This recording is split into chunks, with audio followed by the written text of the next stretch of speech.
Okay, good morning, everyone. Can everyone hear me? We're ready to begin here. Thank you, Mr. Hashmi, for that very brief introduction. In the spirit of brevity, because of our limited time, I am going to keep my introductions of our panelists here very short.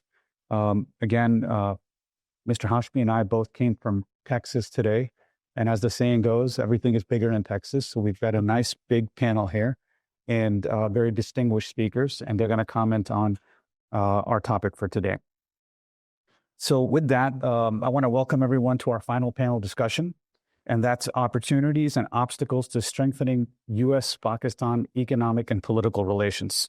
My name again is Omar Khawaja. It's my honor to serve as your moderator for this panel. The U.S. and Pakistan share a very complex and enduring relationship, one that's formed by strategic considerations, evolving economic interests, and regional geopolitical dynamics. In today's global landscape, both government and private sector actors play a role in shaping a more stable and mutually beneficial partnership. So we are very fortunate to have a distinguished panel of thought leaders from both the policy and business world here with us today. I'm going to begin again with a brief introduction of our panelists. We have first on my right, Ambassador Robin Raffel. I know many of you are policy and think tank frequenters, and everyone knows her profile and background. She has nearly 4 decades of service in U.S. foreign affairs. And our next panelist is Mr. Tahir Javed. Mr. Javed is a distinguished Pakistani American entrepreneur and philanthropist. He's the founder and CEO of a large healthcare company in Southeast Texas. And beyond his business ventures, he played an active role in civic engagement, particularly leading many congressional delegations to Pakistan.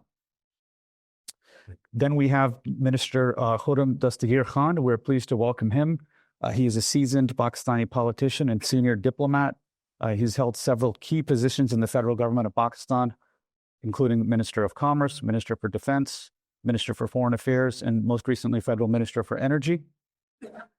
Finally, we also have Dr. Naseem Ashraf with us here today.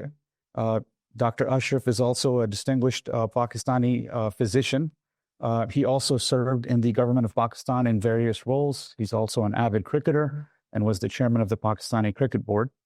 And then last and certainly not least, we have Mr. Hasnain Aslam with us. Mr. Hasnain Aslam is the CEO of the Resource Group, and that's an investment equity holding company headquartered here in D.C.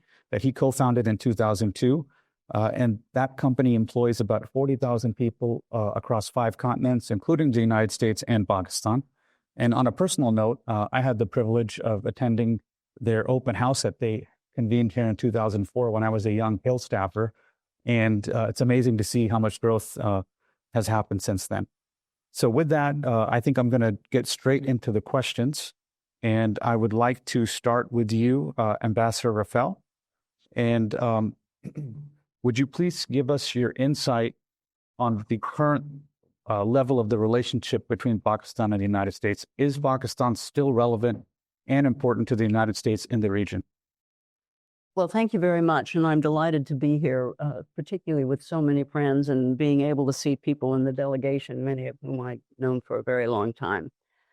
So let me say, of course, Pakistan remains very relevant to the United States, and there are many opportunities to strengthen both the political and economic relations. Let me start with the U.S. side, and many of you have heard me say this many times before. Pakistan is a country of consequence. For all the obvious reasons, size, location, resources, both human and natural, large military, nuclear weapons, a growing diaspora, powerful diaspora. So it is a country of consequence for the United States. And as a great power, we really need to have a strong and sustainable relationship with Pakistan. As the ambassador said, I hadn't heard this phrase before, it's a mega country. Pakistan is a mega country. So we need a strong bilateral relationship that isn't seen through the eyes of India, Afghanistan, China, and so on. Now, what the U.S. needs to do, a couple of simple things in order to to make that more realizable. And number one is to recognize that Pakistan has evolved. We do tend to get stuck in the past. Pakistan gets stuck in the past. We get stuck in the past, as many of the other speakers have recognized. So we need to really move beyond that. And more specifically, we need to send a senior ambassador to Islamabad, and we need to allow our embassy officers to travel more freely around the country. I first served in Pakistan in the 70s and was able to travel everywhere.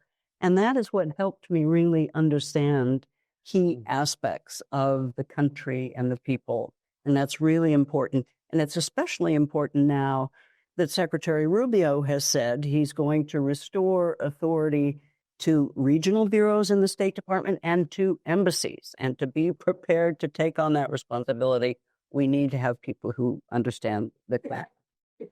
On the Pakistan side, of course, you have a large embassy here and it moves around a lot. But people in the embassy move around a lot, and they know people in this town, and they travel to their various consulates and so on. But there has been a certain sterileness in the talking points that Pakistan has been using on key issues. With this delegation, the delegation that's been here this week, we're beginning to see some change in that. But it's really important that there be a fresh look at how you talk about your problems, more creative, and very importantly, more open. I would underscore something that Ambassador Patterson said.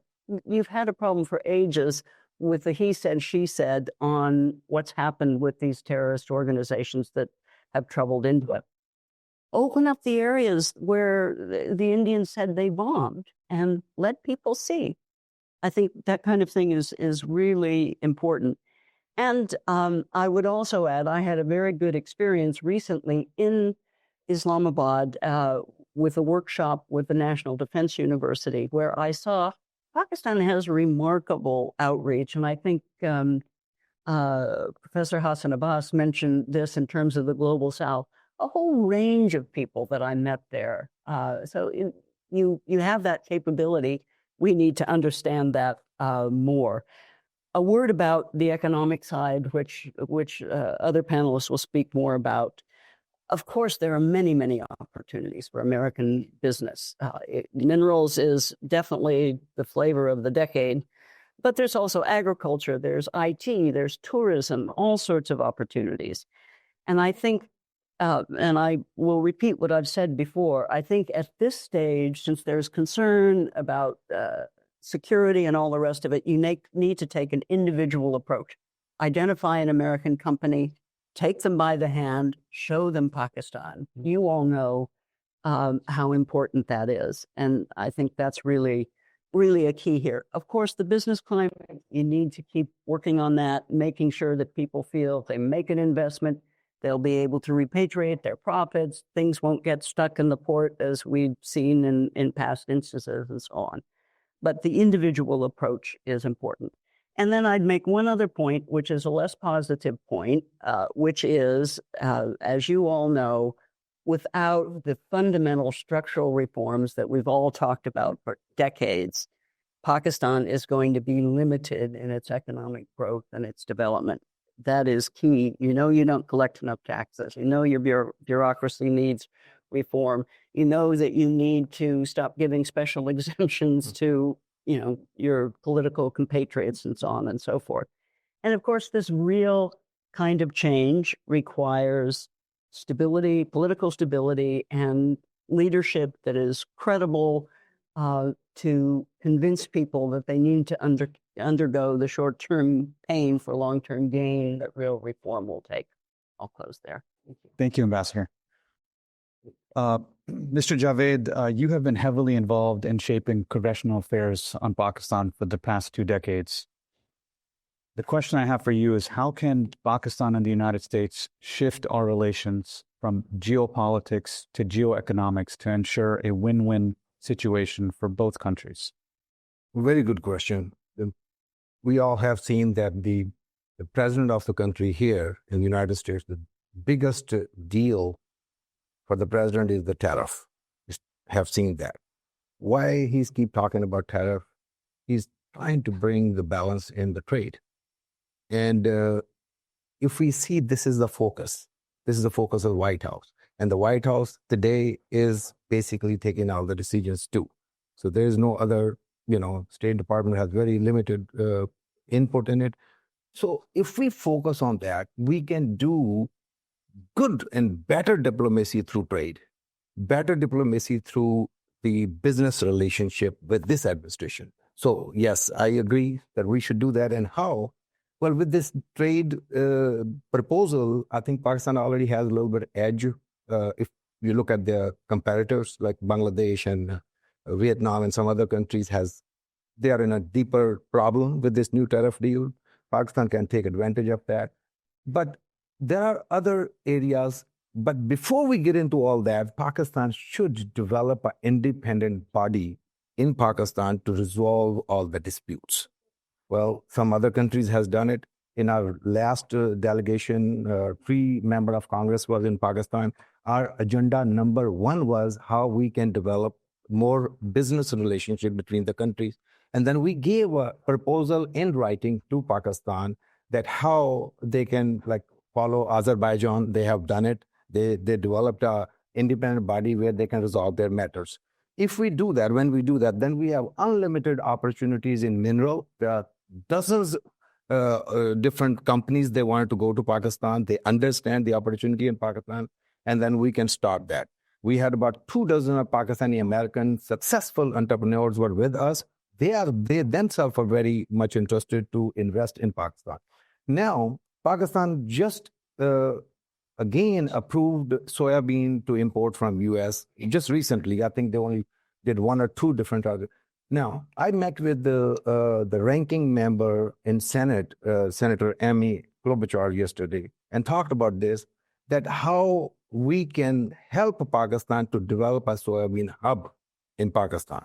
So we send vessels from here to Pakistan, and then the regional countries buy from Pakistan. This is how we will balance the trade for the United States. So we need to look like one by one, item by item. I was sitting down and asking the Mr. Musaddiq Saab, because he's a champion in this energy, served very successfully. So I asked him why we cannot, import LNG from US, which we talked about it. We spent a lot of time. We even talked about making a new terminal in Karachi, invested by US back a few years. So, well, he explained me that they have purchased for several years. Now, I would even go further. Just don't leave right there. Qatar, we have seen working very hard to develop a great relationship with the US. Well, let US find out the solution, how we can, purchase from US and then figure out that how, because Pakistan bought pretty much all from Qatar. So I would say this is the time where we need to start looking at not just Pakistan shipping to US, how we can buy from US and develop better relationship. And then we become into the favorite nations where we are not just looking for that we wanted to sell to US, but we will buy and we create the balance in the trade and we grow together. And this is the new thing we need to do. And crypto, we were mentioned a little while ago. I think this is the smartest move Pakistan made in crypto, not just made the council, but I think gave the head of the council as the advisor position, which is almost a minister. So I would say, and then further down, I don't know if it's a public or not, that there are consulting companies, they signed from US. So this is another area where, even the US is still trying to do the regulations here, but we have so many different organizations, they can help Pakistan, so you can explain. So they can tokenize, all the new money in Pakistan. And that through crypto, you can increase your trade too. So I think they have figured out Pakistan. I would really appreciate what the new steps Pakistan going outside the norm, and they're already into the great move. I think minerals, we already have seen that, and the best thing Pakistan has done in previous days, brought all the Pakistanis who are living abroad, we were probably 2,000 of them, successful Pakistani. They were there in the in a convention, which was overseas convention, and they were briefed with all the different details how you can help Pakistan. And I think if we do that more often, we will have better chances to grow the trade between U.S. and Pakistan, not just U.S. and Pakistan, from other countries to Pakistan.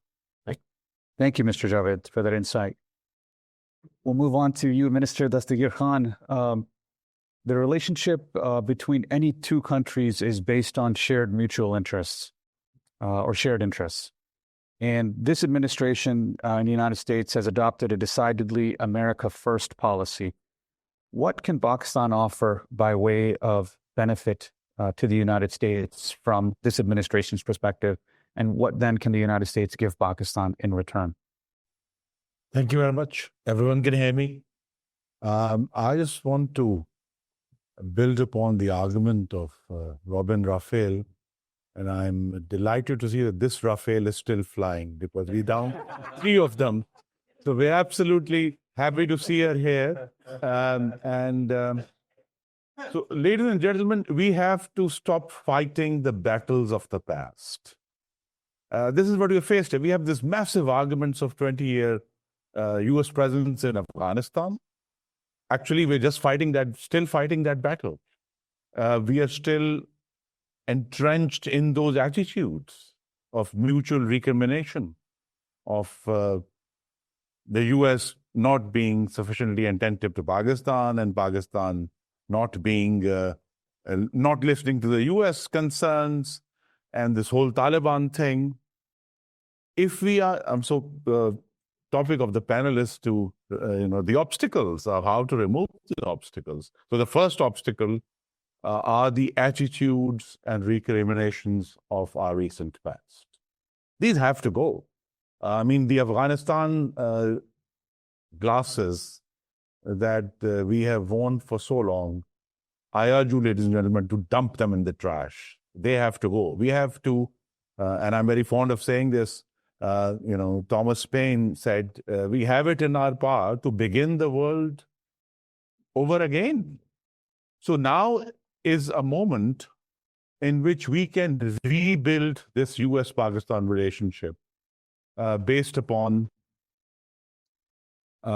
shared concerns, shared opportunities. Grateful to my distinguished colleague, Minister and Senator Sadiq Malik, for pointing out that one of the largest single investments in Pakistan is by the United States. Although it might seem trivial, but Coca-Cola is in every household and has been there for decades. And so there are long-standing U.S. investments in Pakistan that are still thriving, that are still working. So many companies still operate in Pakistan.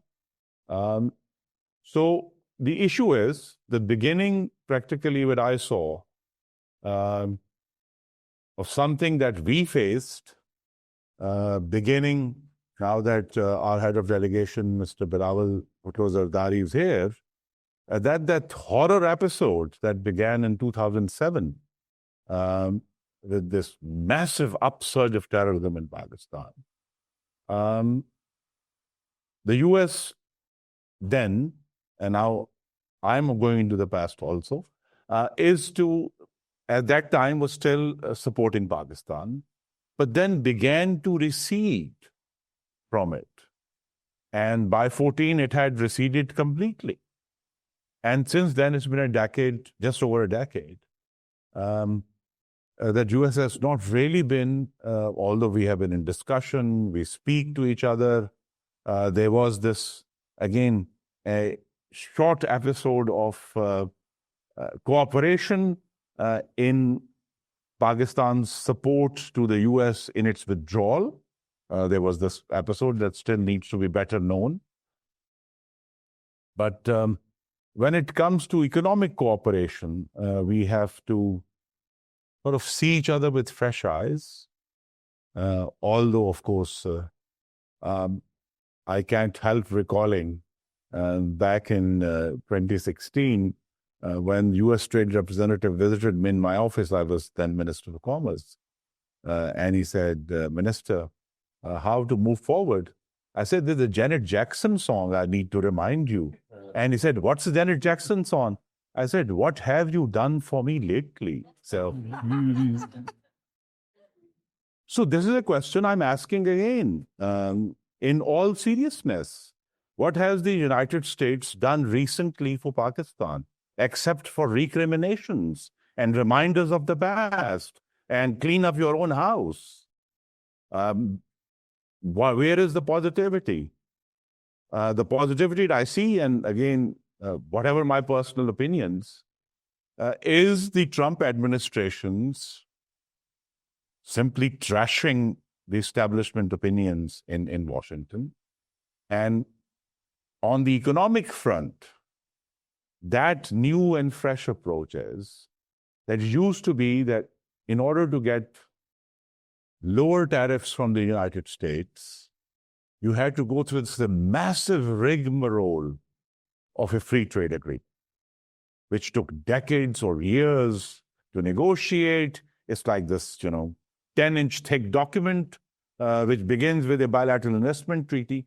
So if the US is willing to sort of put that 10-inch folder aside and say, okay, we can do a quick deal of Pakistan lowering its tariffs on US goods and US lowering its tariffs on Pakistani goods, I think Pakistan will be more than happy to do it. If we don't have to go through that, 10-inch thick agreement that has to be negotiated when poor Korea has spent the last decade and a half doing it. I don't know if it's actually done yet. But if the US is willing to sort of approach Pakistan with fresh eyes, offer us a fresh agreement, a quick agreement on mutual reduction of tariffs. So let's not call it an FTA or whatever, a mutual reduction, a massive reduction. Pakistan will be more than willing to do that. And that could, I believe, be a foundation to a relationship between two democracies, between two free markets.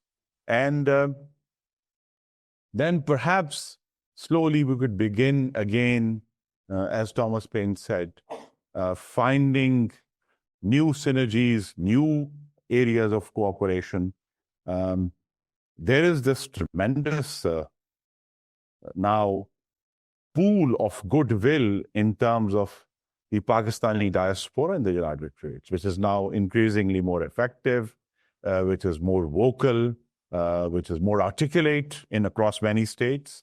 And that could, help us, although it is helping us already, but it would help us sort of cement those ties. And a lot of those ties don't have to be grand investments. These are, small investments that could take place in smaller towns in Pakistan or smaller towns in the United States. And instead of sort of trapped in that terrorism glass cube, let's come out of that. The cage door is always open. Thank you very much. Thank you, Minister Dastagir Khan. Next question for you, Dr. Naseem Ashraf. As we discuss the obstacles to strengthening U.S.-Pakistan political relations, the security component cannot be ignored. From your perspective, what is the mindset of the leadership of both the United States, of both Pakistan and India, and how does that impact the strengthening of U.S.-Pakistan political relations?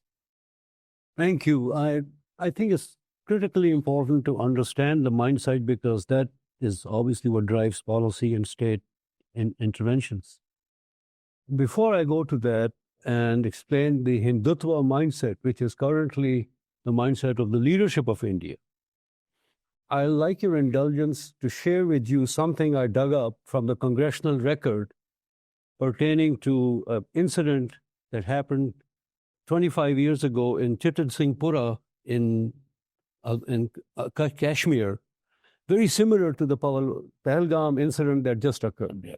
So this is a statement that was made on the floor of the House of Representatives by Congressman Ed Towns, a 30-year veteran of the Congress who is now retired from New York, Brooklyn. And Congressman Towns, this is pertaining to the massacre of the 38 Sikhs in Chittisinghpura on March 20th, 2000, when President Clinton landed in Delhi. Similar to Vice President J.D. Vance being in India when Pahalgam took place. And I quote, just 2 lines, I won't read the whole statement.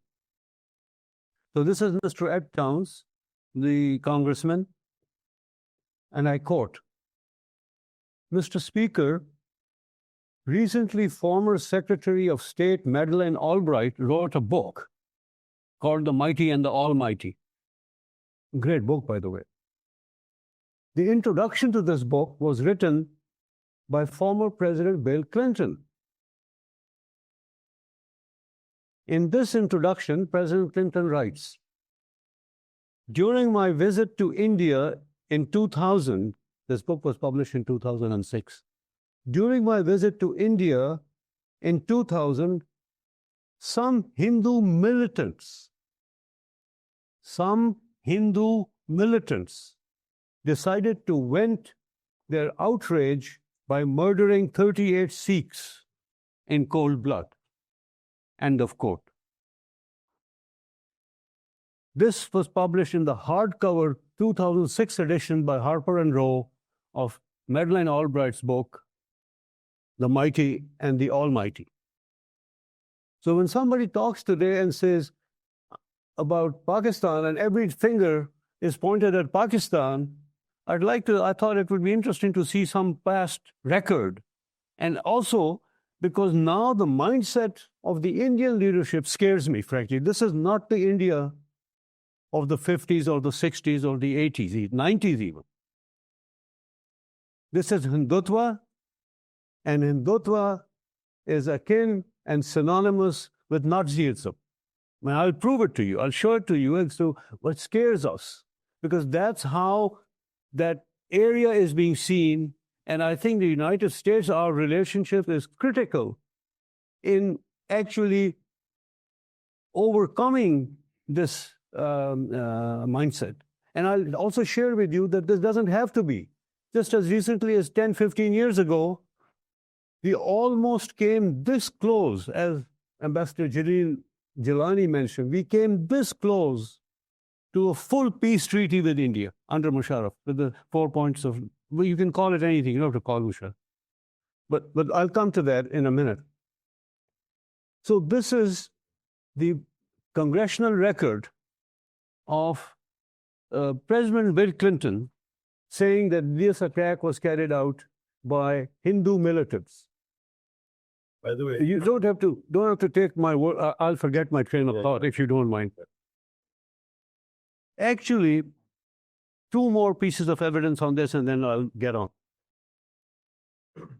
For Chittisinghpura, under a lot of pressure, the Indian government in 2005 finally appointed an investigating committee. And one of the members of that committee was at that time a 2-star Indian general, later a 3-star general by the name of K.S. Gill, if you recall. And General Gill gave his final conclusions in a written statement to Home Minister Advani, confirming and proving that the attack on the Sikhs was carried out by none other than Indian security forces.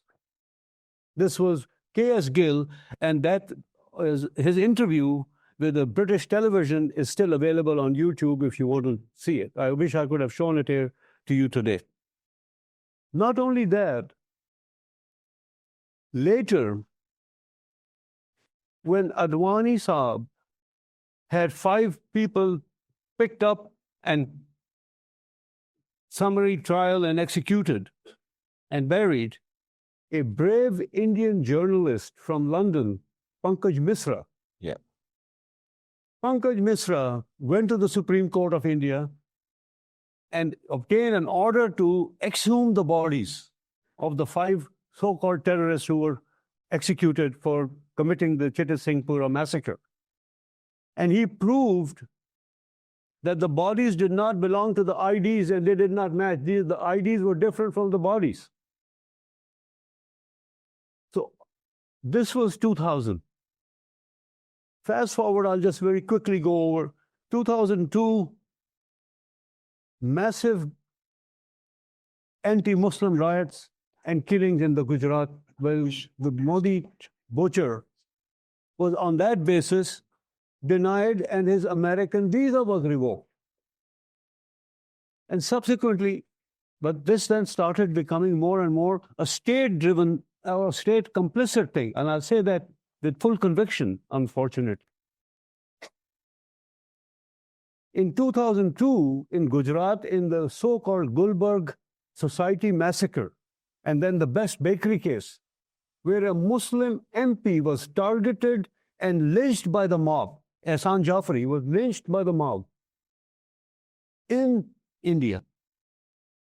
In Assam, 2012, massive riots and over 400,000 Muslims, Christians, and other minorities were displaced.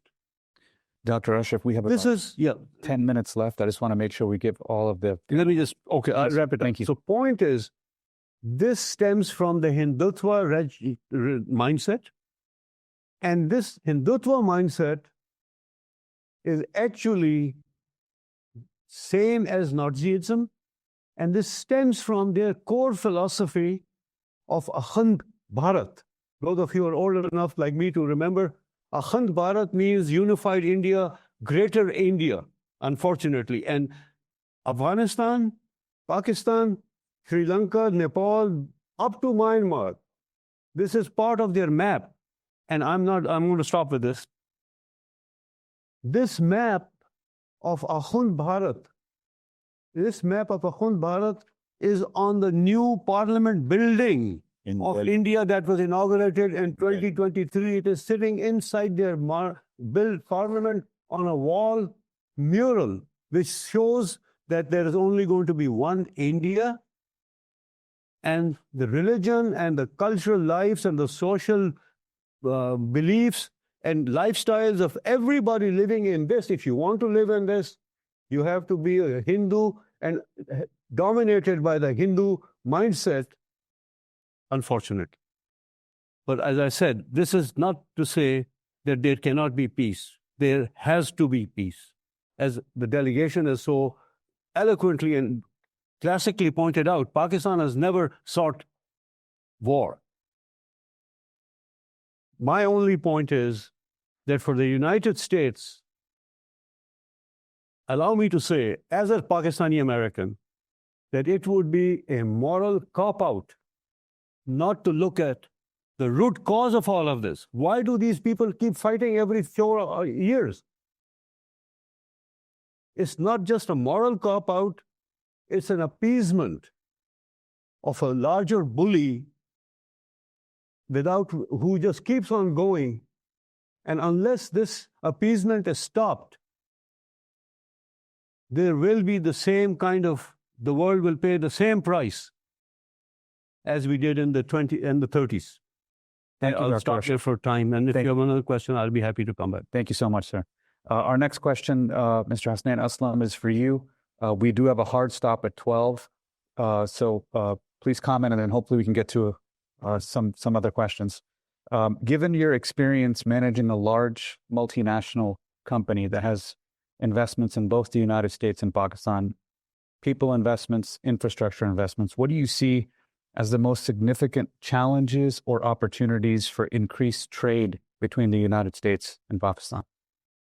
First of all, can you all hear me? Because I don't have a mic. Yes. Yeah, all the way back. Okay, so I think I can speak without a mic. Could we try this one here? Yeah, it's okay. If you can hear me, then I'm good with it. So, thank you for the question. I'll come to that in a second, and I'll also address what Dr. Nassim was saying.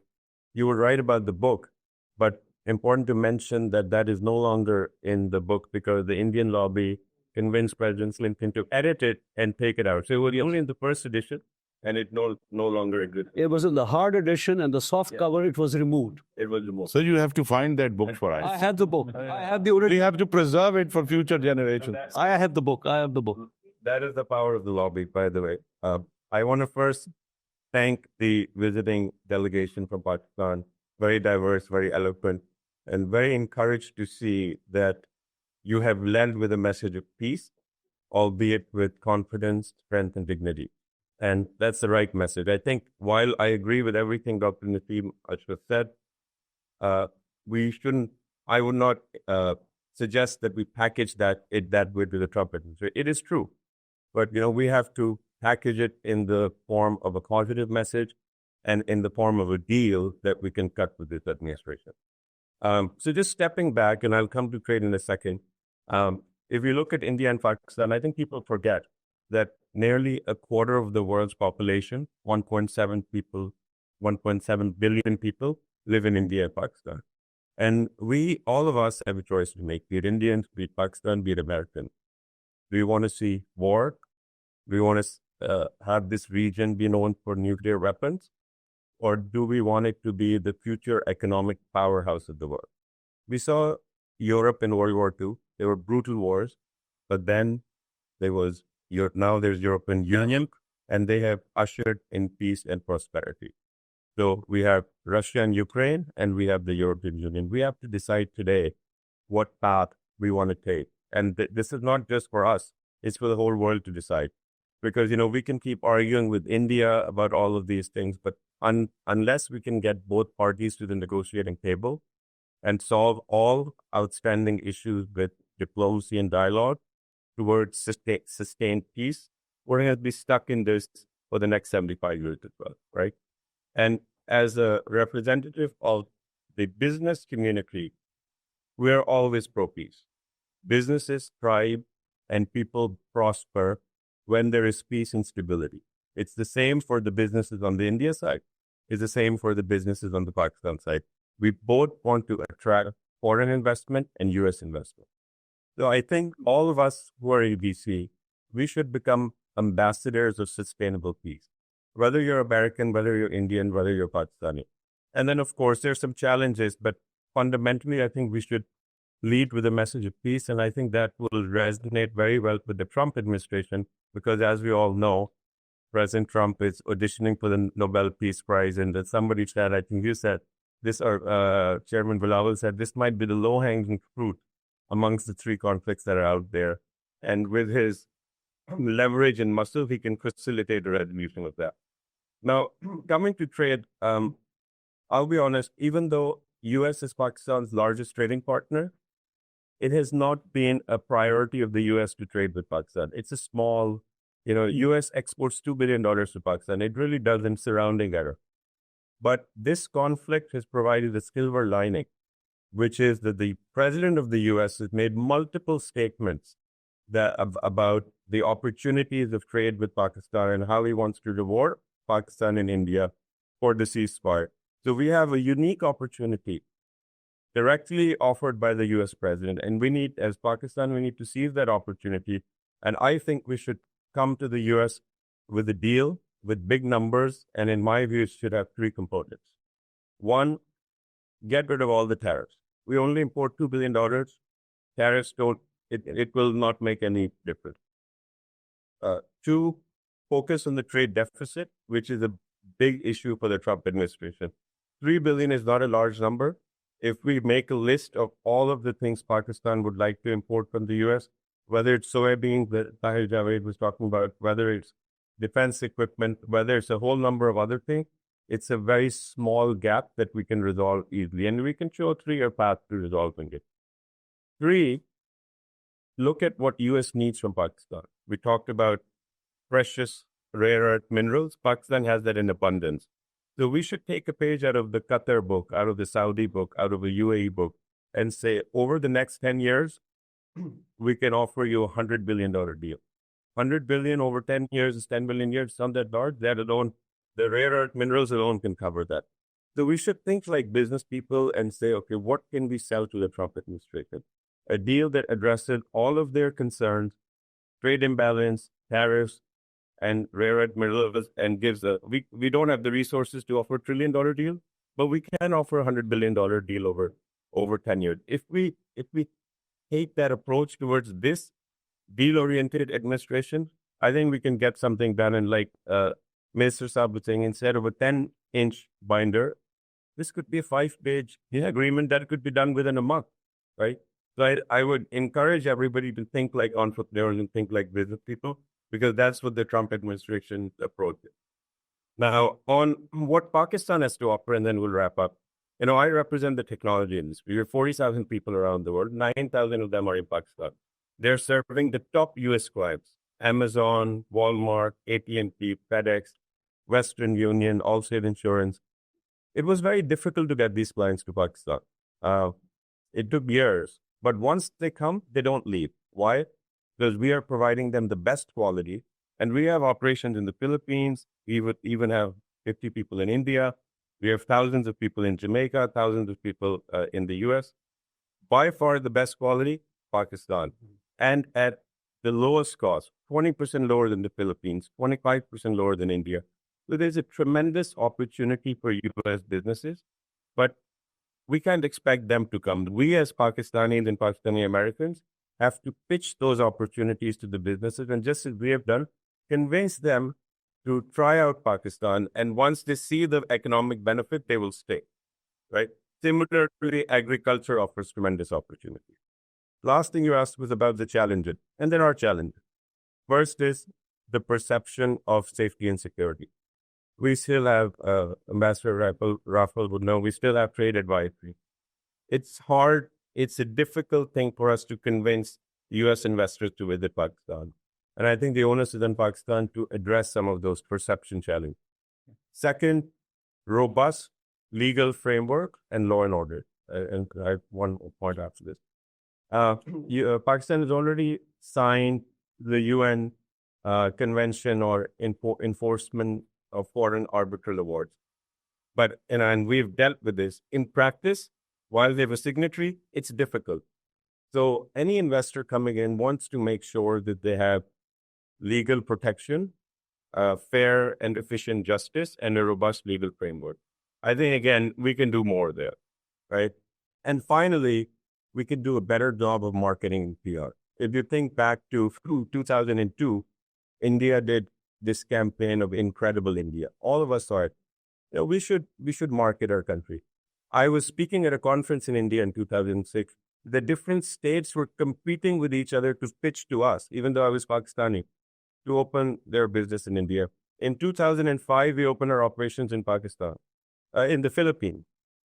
Started with 3,000, now we have 12,000 people. Started with 300 people, now we have 12,000. The ambassador came to our office saying, we've heard you want to do business in the Philippines, here in Washington. What can we do to help?